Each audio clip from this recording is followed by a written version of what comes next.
تو حضرت معاذ بن جبل رضی اللہ تعالیٰ عنہ کہتے ہیں کہ صبح کے خوبصورت لمحے اور حضور کی قربت اور سفر کی گھڑیاں، اور چل بھی رہا تھا میں آقا کریم علیہ السلام کے ساتھ ساتھ، تو موقع غنیمت جانا تو میں نے کہا کہ اے اللہ کے پیارے رسول صلی اللہ علیہ وآلہ وسلم، مجھے آپ کی قربت میسر آئی ہے تو اس موقع سے میں فائدہ حاصل کرتے ہوئے آپ سے سوال پوچھنا چاہتا ہوں، اور وہ یہ کہ مجھے کسی ایسے عمل کے بارے بتا دیجئے جو عمل مجھے جنت میں داخل کر دے اور جہنم سے دور کر دے۔ تو حضور علیہ السلام نے اس سوال پر ان کی تحسین فرمائی، فرمایا تو نے بہت بڑا سوال کیا ہے، اس کا جو جواب ہے کہ جنت نصیب ہو اور مجھے جہنم سے نجات ملے تو یہ اتنا آسان کام نہیں ہے، یہ بڑا مشکل کام ہے، لیکن جس پر اللہ آسان کر دے اس کے لیے مشکل نہیں ہے۔ یعنی جنت آسانی سے نہیں ملتی، جہنم سے بچنا بھی اتنا آسان نہیں ہے، بہت سارے گناہوں سے بچنا پڑتا ہے، لیکن اللہ جس کے لیے آسان کر دے اس کو نیکی کی توفیق دے دیتا ہے اور برائی سے اس کو بچا لیتا ہے۔ اگر تو چاہے کہ جنت میں جائے اور جہنم سے نجات ملے تو تمہیں اللہ پر ایمان بھی لانا پڑے گا، اور ایسا ایمان جس میں شرک کی آمیزش تک نہ ہو، اسی کی عبادت تیری زندگی کا مقصود ہو، اور نماز بھی ادا کرنا ہوگی، زکوٰۃ بھی دینا ہوگی، روزے بھی رکھنے پڑیں گے، اور تجھے حج بھی کرنا پڑے گا۔ جنت میں داخلے کے لیے یہ شرائط ہیں کہ تم یہ کام کرو گے۔ پھر ارشاد فرمایا میں تمہیں بھلائی کے دروازے ہی نہ بتا دوں۔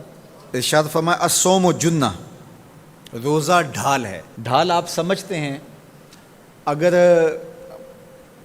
آپ لوگوں نے ڈھال نہیں دیکھی ہوئی تو آج کے زمانے کے اندر تو سب لوگوں نے جو ہے وہ ڈھال دیکھ لی ہے، چونکہ اس وقت ترکی نے اس طرح سے اپنے کلچر کو اور اپنی تہذیب کو جدید ذرائع ابلاغ کے ذریعے لوگوں تک پہنچایا ہے کہ اب 800-700 سالہ پرانی چیزیں بھی ہمارے سامنے آ گئی ہیں، ورنہ ہم یہ باتیں کیا کرتے تھے تو لوگ ان باتوں کو سمجھا نہیں کرتے تھے، چونکہ اس کا کوئی نمونہ اور شکل موجود نہیں تھی۔ جب دشمن تیر پھینکے تو تیر سے بچنے کے لیے وہ لوہے کا پترا جو آگے کر دیا جاتا ہے، جو تیر کو اپنے اوپر روک لیتا ہے، اس کو عربی میں جنہ اور اردو میں ڈھال کہا جاتا ہے۔ تو آقا کریم نے فرمایا روزہ ڈھال ہے، تو گویا جہنم کی آگ سے بچانے کے لیے جو ہے وہ روزہ کام دے گا۔ والصدقۃ تطفئ الخطیۃ، یہ گناہوں کو مٹا ڈالتا ہے، جس طرح کہ آگ کو پانی بجھا ڈالتا ہے، تو اس طرح جب صدقہ دیا جاتا ہے تو جو گناہ ہوتے ہیں وہ ایسے مٹتے ہیں کہ لگتا ہے یہاں گناہ تھے ہی نہیں۔ آگے ارشاد فرمایا رات کے پیٹ میں نماز ادا کرنا، یعنی تہجد کی نماز ادا کرنا۔ پھر حضور علیہ الصلوۃ والسلام نے یہ آیت پڑھی تتجافی جنوبہم عن المضاجع، ان کی کروٹیں بستروں سے الگ رہتی ہیں، خوف اور طمع میں وہ اللہ کو پکارتے ہیں اور وہ رات کو جاگتے ہیں، ان کی کروٹیں بستروں سے الگ رہتی ہیں، حتی بلغ یعملون، یہ آیت پڑھتے ہوئے آخر تک حضور نے تلاوت فرمائی۔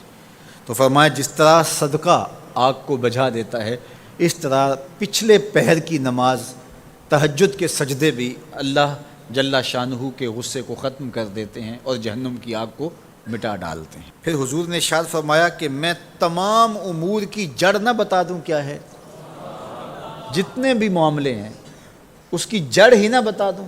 میں نے جھولی پھیلا کے کہا حضور کیوں نہیں، خیرات ڈالی ہے، تو حضور نے ارشاد فرمایا راس الامر الاسلام، سارے امور کی جڑ اور بنیاد، سر اسلام ہے۔ اگر اسلام ہے تو عمل قابل قبول ہے، اور اگر اسلام ہی نہیں ہے تو پھر جتنے مرضی نیک عمل کرتے رہیں، جتنا مرضی پانی ڈالیں، جتنی مرضی کھاد ڈالیں، تو اگر جڑ ہی نیچے سے کٹی ہوئی ہے تو درخت ہو پائے گا؟ کبھی بھی نہیں ہو پائے گا۔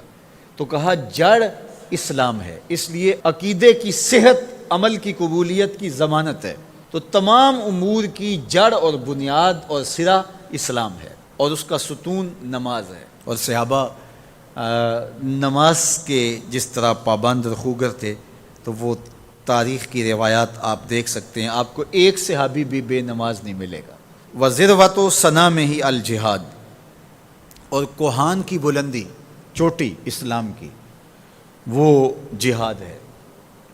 جہاد سے اسلام کو سر بلند کیا جا سکتا ہے۔ اسلام کا چھٹا رکن ہے جہاد، اور ہمیں جہاد کی ترغیب بھی دی گئی اور قیامت تک یہ جہاد جاری بھی رہے گا اور کبھی بھی ختم ہونے کا نہیں ہے۔ ہاں اس کے اصول و ضوابط ہمیں دیے گئے، جہاد کے نام سے فساد فی الارض نہ کیا جائے، لیکن جہاد کا انکار اسلام کا انکار ہے۔ یہ اسلام کی چوٹی ہے، ذروۃ و سنام کہا گیا، یہ کوہان کی بلندی ہے۔ تو حضور علیہ السلام نے آخر میں فرمایا کہ میں تمہیں سارے معاملات کی جڑ ہی نہ بتا دوں، خلاصہ ہی نہ بیان کر دوں؟ قلت بلا یا نبی اللہ، میں نے کہا اے اللہ کے نبی کیوں نہیں؟ فاخذ بلسانہ، حضور نے اپنی مبارک زبان کو پکڑا، فقال، اور فرمایا، کف علیک ھذا، کہا اس کو روک لے، اس کو کنٹرول کر۔ تو کہتے ہیں میں نے کہا اے اللہ کے پیارے محبوب صلی اللہ علیہ وسلم، جو ہم باتیں کرتے ہیں اس سے بھی مواخذہ ہوگا؟ یعنی عمل پر تو پکڑ ہوگی، لیکن جو ہم زبان سے بات نکال دیتے ہیں تو کیا اس بات پر بھی مواخذہ ہوگا؟ تو حضور علیہ السلام نے ارشاد فرمایا کہ لوگ منہوں کے بل یا ٹھوڑیوں کے بل جہنم میں ڈالے جائیں گے، یہ ان کے بولے ہوئے بولوں کی وجہ سے ہوگا، ان کی زبان کی کمائی کی وجہ سے ہوگا۔ تو اپنی زبان کی حفاظت کرو تو جنت کا داخلہ مل جائے گا۔ تو گویا زبان کی حفاظت سے لے کر کے اللہ کے حضور سجدے تک اور اللہ کی عبادت تک، یہ ہے وہ نصاب جو جنت میں جانے کا ہے۔ اللہ ہم سب کو 5 گانا باجماعت نماز کی توفیق دے، اللہ ہمیں توفیق حج کی نصیب کرے، اللہ ہمیں رمضان المبارک کے روزے رکھنے کی توفیقات سے مالا مال کرے، اللہ اپنی راہ میں جد و جہد اور جہاد کی توفیق سے مالا مال کرے۔